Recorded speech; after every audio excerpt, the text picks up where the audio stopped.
Have you ever dreamed of making bread without turning on your oven? Well, today we're making that dream a reality with my favorite Skillet flatbread.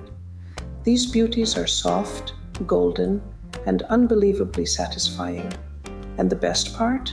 No baking, no special equipment, just your trusty skillet and a few pantry staples. I'm Arina. On this channel, I share my favorite recipes and tips to make sure your food not only tastes amazing, but looks gorgeous too.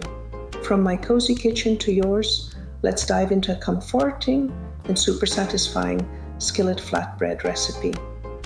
Before we begin, I just want to say this recipe is incredibly beginner friendly. Even if you've never baked a loaf in your life or the word yeast gives you anxiety, I promise you can do this. I'll walk you through every step and share tips along the way, including what to do if your dough feels off, how to prevent a sticky mess, and even how to customize it to fit your cravings. Oh, and if you like visuals, I've included links in the description to all the tools I use, plus some bonus ideas to level up your flatbread game. All right, let's get to it. All right, this is where the magic begins, mixing the dough. Honestly, it's one of my favorite parts. There's something kind of meditative about it. Just me, a bowl, and flour flying everywhere. Hopefully just a little. First, mix together in a measuring cup. 1.5 cups of warm water, around 80 degrees Fahrenheit. This is the perfect temperature to wake up the yeast without making it panic. Think of it like a warm bath on a cozy day. If it's too hot, you'll cook the yeast. RIP, little guys. Too cold, and they just won't get to work. 1 tablespoon of maple syrup. I like using maple syrup instead of regular sugar here because it brings this soft, earthy sweetness that makes the dough just a little more special. Plus, it helps feed the yeast, which is basically like giving them a sugar rush before they get to work puffing up your dough. Now I toss in 4 cups of all-purpose flour, though to be honest, I don't dump it all in at once. I usually start with about 3 and leave the rest in the bowl. That way, I can add more later if the dough feels too wet. It's kind of like flour insurance. 1 teaspoon of salt. This little guy might not get much attention, but it makes a big difference in flavor. It keeps the flatbread from tasting like bland paste and brings everything together. 2 teaspoons of active dry yeast. It's the life of the dough party. I grab my hand whisk and give everything a good mix. But hey, if you don't have a whisk handy, or just don't feel like digging through your kitchen drawer, a regular old fork will absolutely do the trick. No shame in the fork game. And here's a little bonus tip. If you're not totally sure your yeast is still active, maybe it's been chilling in your pantry a little too long, head over to my blog. I have a super simple guide that shows you exactly how to test your yeast before you commit to a full batch of dough. Trust me, it's better than realizing it too late when your dough just sits there, sad and flat. Next, I slowly pour in the yeast mixture. That's the warm water and maple syrup we mixed earlier, while stirring. As the dough starts to come together, I drizzle in 1.5 tablespoons of canola oil. I love using canola oil here because it makes the dough soft and a little easier to handle without adding a strong flavor. It's kind of like the unsung hero in this recipe, quiet, but doing all the work in the background. Mix, mix, mix. I usually start with the handle of a wooden spoon since the dough gets thick and clingy fast. This is the moment of truth, when I can tell if the dough is too sticky. And remember that extra flour I set aside earlier? This is exactly why. I sprinkle in just a little at a time until the dough starts to pull away from the bowl and look like it wants to become something great. It's like watching it transform from a gloopy mess into a real dough baby. But once it gets too heavy to stir, I dive in with my hands, literally. Here's my trick. I dip my hand in a little bowl of water before touching the dough, so it doesn't cling to me like a toddler with separation anxiety. Then I knead it by hand until it all comes together. Honestly, there's something oddly therapeutic about squishing dough with your fingers. It's like a stress ball you can eat later.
Quick sidebar. If you've got kids at home, this is a great task for little helpers. Give them a small ball of dough to play with while you work. It's like edible Play-Doh and way less mess than glitter. Keep kneading until it feels like a soft, squishy pillow. You know that perfect moment when it's not too sticky, not too dry, just a happy dough baby. That's what we're aiming for. Once I get there, I shape it into a ball and cover it up. I grab a clean glass mixing bowl and give it a quick spritz with cooking spray, just enough to lightly coat the inside so the dough doesn't stick while it's rising. It's a tiny step that makes a big difference when it's time to scoop out that soft, pillowy dough later on. Now, here's my little secret. First, I cover it with a dry kitchen towel. This helps prevent any pesky condensation from forming. Then comes the fun part. I top it off with a plastic wrap, or better yet, one of those disposable shower caps. Yep, you heard that right. I keep a stash in my kitchen just for dough. Don't worry. I'm not reusing the one from this morning's shower.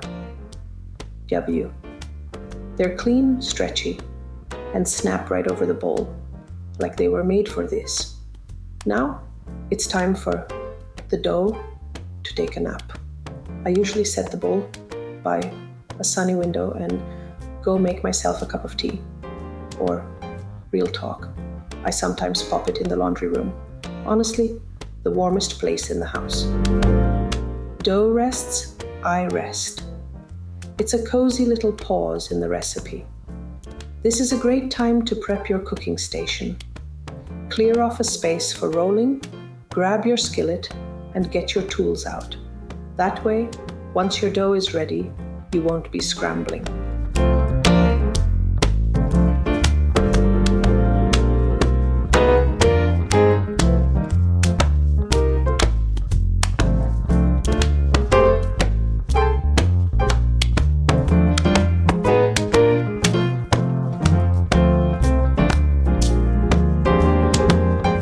Once the dough has had its beauty sleep, 30 minutes to an hour is perfect. It's time to shape. I start by dusting my work surface with a bit of flour.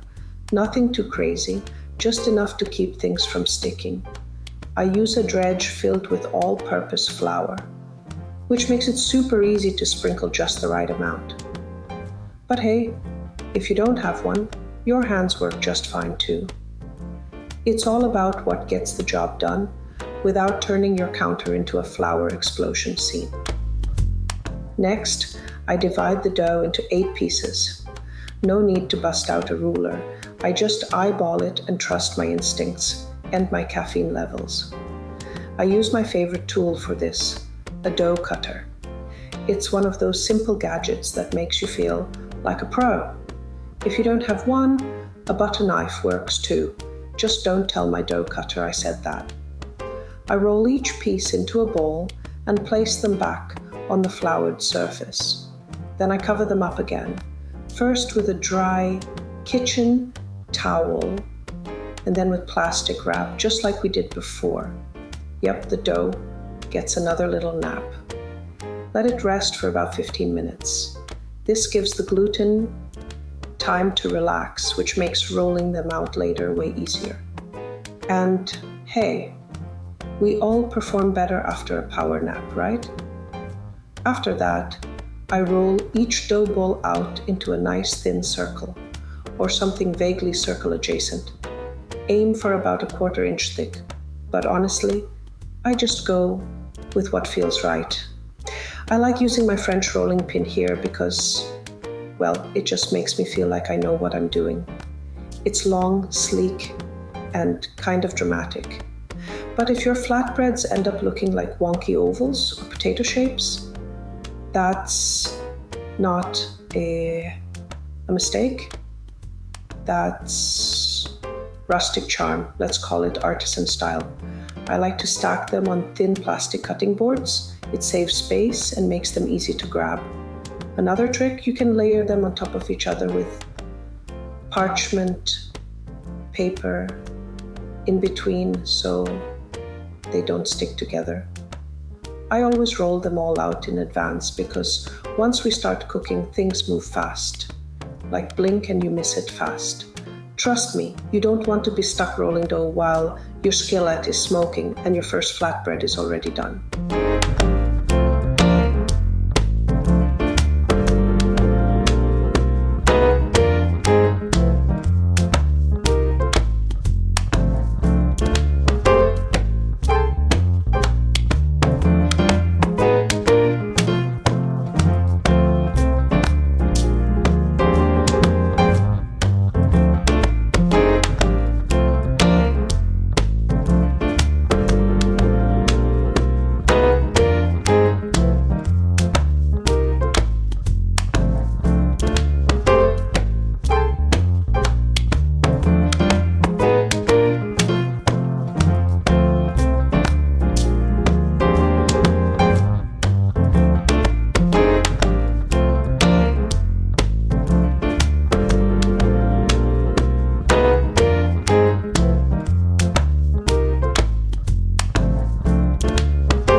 Let's talk options, because if you're anything like me, sometimes you follow a recipe to the letter, and other times you're in the mood to play around a bit.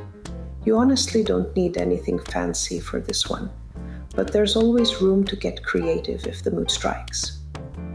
Here are a few easy swaps and upgrades to keep in your back pocket. No maple syrup? Totally fine. You can use honey, agave, or even just plain sugar. It's mostly there to give the yeast a little snack and add a subtle hint of sweetness to the dough. All-purpose flour works great, but if you're trying to sneak in a little whole grain, feel free to swap in up to half whole wheat flour. It'll make the dough a bit denser, but still super tasty and satisfying. Oil is flexible. I usually go with canola or another neutral oil, but olive oil or avocado oil both work really well and add a nice richness. Want to level up the flavor? Add a pinch of garlic powder, onion powder, or even some fresh chopped herbs like rosemary, thyme, or parsley. Just a little goes a long way and makes people go, "Wait, you made this? Going gluten-free? This dough is a bit tricky without gluten, I won't lie." But if you've got a good 1 to 1 gluten-free flour blend, it's worth a shot. You might need to tweak the water or oil a bit to get the right texture. So whether you stick with the basics or try a few twists of your own, you're set up for something delicious. Have fun with it. You're in charge here.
Now comes the part where the dough meets heat.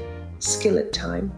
I heat up my cast iron skillet on high until it's sizzling hot, like don't touch it hot. Then I lower the heat to medium-low because we want golden, not charred. No oil needed here.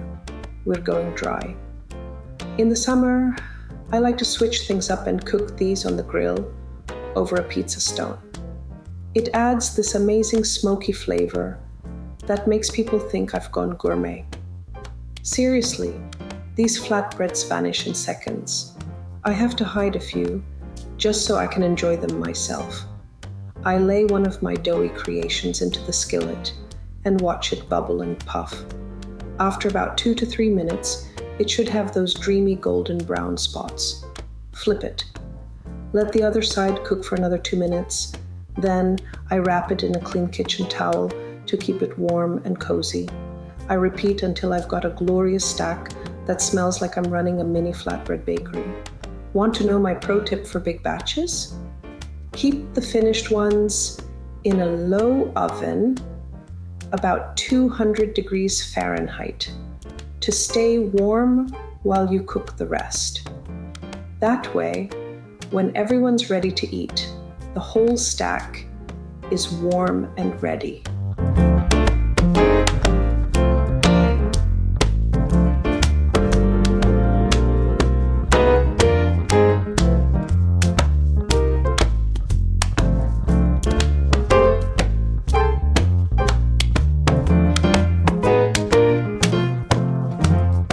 These are best enjoyed warm and fresh, straight from the skillet to your mouth. Okay, fine, maybe let them cool for like 10 seconds. Honestly, in my house, we've never made it to the leftover stage. I'll turn around for 1 second and the whole stack is gone. They're just that good.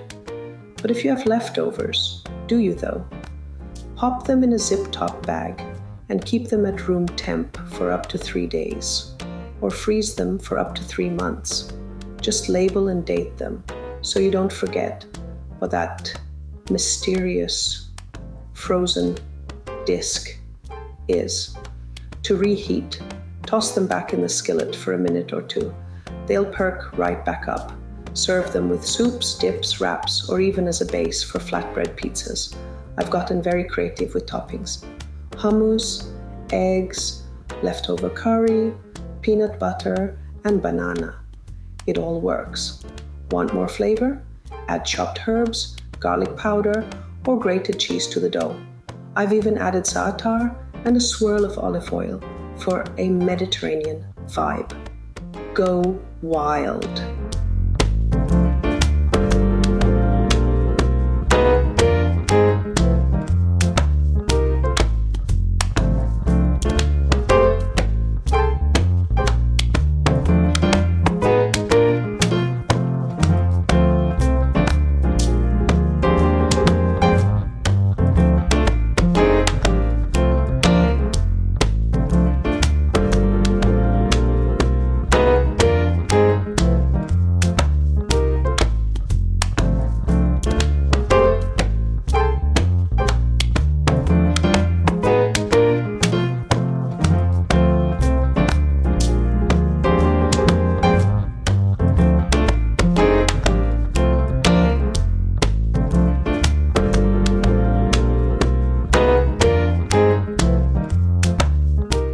And that's a wrap, or should I say flatbread.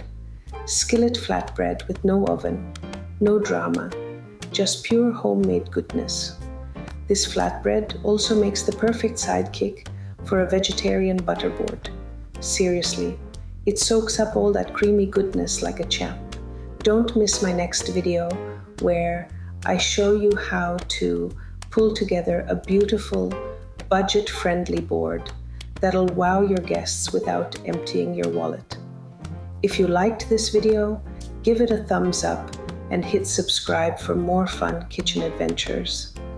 Tell me your favorite flatbread topping in the comments. I'm always looking for new ideas. And don't forget to check the description for links to my favorite tools and more no-oven recipes. Happy cooking, and I'll see you in the next video.